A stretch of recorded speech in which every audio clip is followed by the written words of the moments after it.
উৰহি বা ব্লেক গ্ৰাম অসম তথা সমগ্ৰ উত্তৰ-পূব ভাৰতত অতি জনপ্ৰিয় এবিধ দাইল। ইয়াৰ পুষ্টিগুণ অতি উচ্চ আৰু আয়ুৰ্বেদ তথা লোক চিকিৎসাত বহু ঔষধি গুণৰ বাবে ব্যৱহাৰ হয়। উৰহিৰ প্ৰধান ঔষধি গুণসমূহ হ'ল: উৰহিৰ ঔষধি পুষ্টিগুণ, পাচনতন্ত্ৰৰ বাবে উপকাৰী। উৰহিয়ে গেছ, অজীৰ্ণ, কোষ্ঠকাঠিন্য দূৰ কৰে। হালধি আৰু জলকীয়া দিয়ে ৰান্ধা হোৱা উৰহি দাইলে পাচন শক্তি বাঢ়ায়, হাড় আৰু দাঁত মজবুত কৰে। কেলছিয়াম, ফছফৰাছ, আইৰণৰ ভাল উৎস। অষ্টিঅপৰচিছ বা হাড়ক্ষয় ৰোধত সহায় কৰে।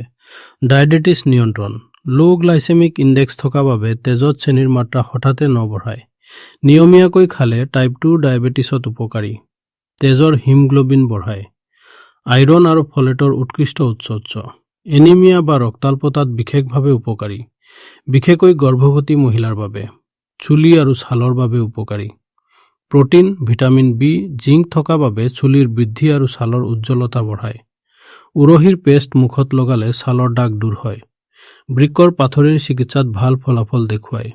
আয়ুৰ্বেদত উৰহিৰ দাইলৰ পানীয়ে বৃক্কৰ সৰু পাথৰি ওলাই অহাত সহায় কৰে বুলি কোৱা হয়। উৰহিয়ে স্নায়ুতন্ত্ৰৰ শক্তি বঢ়ায়।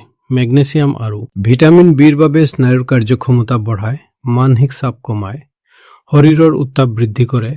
প্ৰকৃতিত গৰম হোৱা বাবে শীতকালত বিশেষ উপকাৰী, উষ্ণতা প্ৰদান কৰে। অসমীয়া লোক চিকিৎসাত কিছুমান বিশেষ ব্যৱহাৰ: গাৰ টান বা বাতৰ বিষত উৰহিৰ গুৰি গৰম পানীত মিহলি কৰি গাৰ বিষ হোৱা ঠাইত সেক দিয়ে।